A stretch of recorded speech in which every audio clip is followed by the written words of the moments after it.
Chairman Malir town جان محمد بلوچ نے کہا ہے کہ سرسبز گرین ملیر ٹاؤن بنانے کے لیے ٹاؤن کے ایک ایک فرد کو اپنا کردار ادا کرنا ہوگا تاکہ ملیر ٹاؤن سرسبز و شاداب ہو۔ چیئرمین ملیر ٹاؤن جان محمد بلوچ نے وائس چیئرمین سید مزمل شاہ اور آغا سمیر درانی میونسپل کمشنر کے ہمراہ ملیر ٹاؤن کے تمام بلدیاتی اسکول میں عوامی رابطہ کونسل کے تعاون سے شجرکاری مہم کا باقاعدہ آغاز کر دیا۔ اس موقع پر انہوں نے جان محمد بلوچ نے کہا کہ ملیر ٹاؤن کی تمام یوسیز میں موجود بلدیاتی اسکول میں موسمی اور سایہ دار پودے لگانے کے لیے اقدامات کر رہے ہیں۔ ماحولیاتی آلودگی اور موسم کی مناسبت سے موسم گرما میں ہیٹ ویو سے بچاؤ کے لیے بڑے پیمانے پر سایہ دار درخت کو لگانے کی اشد ضرورت ہے۔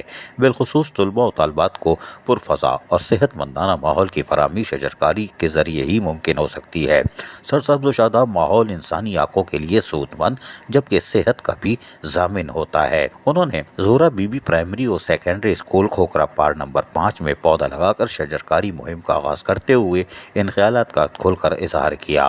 اس موقع پر جمال ناصر ڈائریکٹر ایجوکیشن، خواجہ حمید الدین ڈپٹی ڈائریکٹر پارس وضو کر کے آئے تھے، کوئی بات نہیں۔ چیئرمین عوامی رابطہ council Javed Saeed, doctor Rizwan Ullah Khan, Salman Qadri, assistant director sanitation اور طلباء و طالبات اور اساتذہ کی بڑی تعداد موجود تھی۔ بعد ازاں چیئرمین اور وائس چیئرمین اور میونسپل کمشنر نے زہرہ بی بی اسکول میں بچوں کو بہترین تعلیمی سہولیات کی فراہمی اور عمارت کی تزئین و آرائش کے حوالے سے بھی دورہ کیا اور یقینی طور پر متعلقہ افسران کو ہنگامی بنیاد پر اقدامات کرنے کی بھی ہدایتیں جاری کر دیں کہ طلباء و طالبات کو تمام تر سہولیات کی فراہمی کو یقینی بنایا جائے اور ایک ایک بچے کو پودے بھی مفت فراہم کیے جائیں تاکہ وہ اپنے گھر میں جا کر پودے لگائیں، تاکہ آگاہی کا پروگرام گلی محلوں کی سطح پر پہنچ جائے، جس پہ جمال ناصر نے تو یقینی طور پر ہاں کر دی، لیکن یقینی طور پر اس سارے صورتحال کو دیکھتے ہوئے کوکب نے بھی یقینی طور پر کہا، ڈپٹی ڈائریکٹر پارک، کہ ہم بھی کوشش کریں گے کہ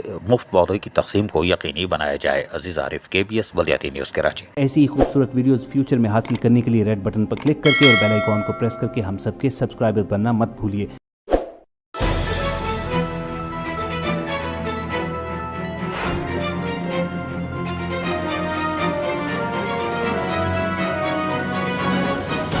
KBS بلدیاتی نیوز۔